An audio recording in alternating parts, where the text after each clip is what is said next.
Well, it's not nap time for our Central Texas teams. They're fully into district play. How do you like that segue? It's the good stuff now. Yeah, it is the good stuff. As the coaches say, these are the games that matter. Hmm. um, so when you guys look across Central Texas, are there any teams that you can identify that maybe had a tough go of it in non-district play, um, but they're capable of being a spoiler in their district? The team that jumped out to me just based on how they started district play, and it was with a loss. But Marlin, I think Marlin, I mean, still winless, 0-6. And if you remember, Marlin was actually state ranked to open the year, and that Mm. was, you could probably make a case that that was based on what Marlin did last year, and probably not as much as what the Bulldogs returned. But that's a young team that is growing and they're finding some new ways to kind of attack things. We obviously talked about Bryson Maxwell Steele.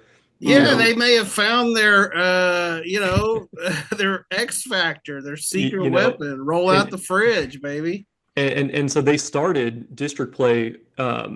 Was it at Crawford? It was at Crawford, and we know Crawford's been pretty good this year. I mean, Hmm. Crawford's only loss was to what's now a Class 2A Division One state ranked Axtell team, and so that was not going into that matchup. I felt pretty safe picking Crawford. Like in our weekly picks, and it took an overtime effort for the Pirates to pull that one out. In fact, Crawford was down 21-7 at one point. So that was not an easy game for the Pirates.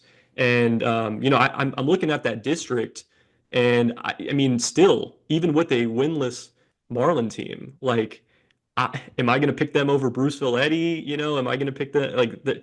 I still believe in Marlin to probably make the playoffs. So Hmm. that's a team that I think jumps right off the page for me.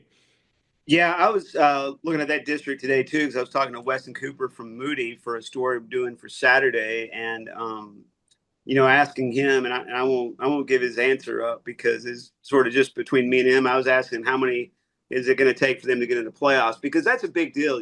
Going from 0-10 last year to here we are in week 8, and Moody has a chance to make the playoffs. So let's all kind of appreciate that for a second, right? Yeah. Hmm. Good But turnaround. what?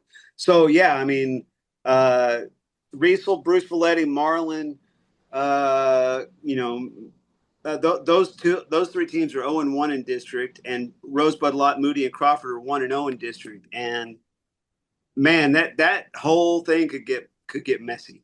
It could. You know, So who's your um, team that I my asked you? team. Oh, you want me to answer the question? Is that what Go you're ahead. saying, Bryce? Yes. It's your turn. That'd be Answer the dang lovely. question. Lovely. That would be lovely. All right. Well, I thought Michael was gonna, take the easy answer here, which is Mejia. I almost went there. I did. Hmm. I figured you would, but then I thought I've been bragging so much about Mejia. You're such a nice guy. You just left that one for me There you go. because as I mentioned on the After Dark the other night, Hmm. I got 5-3A Division One exactly right last week. You did. Which getting Whitney over Grandview and Mejia over Groesbeck. Now, so this week Mejia plays West, which I'll pull back the curtain. You guys were talking about that one on text message. I was like, I told you we were going to be talking about that game this week.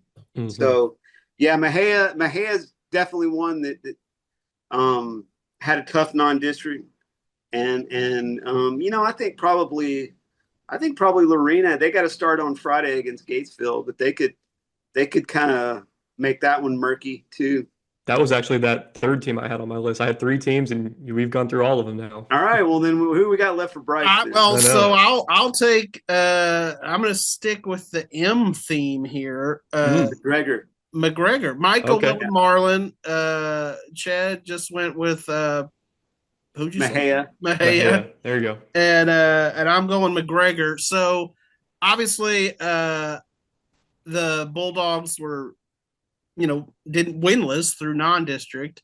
Had some tough games, but they've shown an ability to put up points for sure. Yes. Bubba Zacharias is a good quarterback.